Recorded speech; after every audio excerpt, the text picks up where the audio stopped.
ఇప్పుడేనమ్మా ముందు కథ ఉందోయమ్మా తొలిరేలోన దూర వయసు వాయనాలు ఇవ్వాలమ్మా ముత్యాల పందిరిలో మురిపాల సందడిలో మూడు ముళ్ళ ముహూర్తం ముందుంది ఓ చిన్నమ్మ ముత్తేదు భాగ్యాలిస్తుంది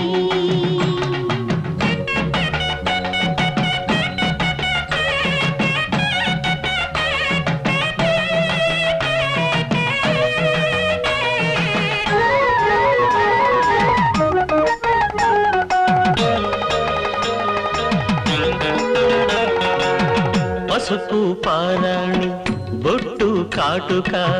దిద్దిన నారాణి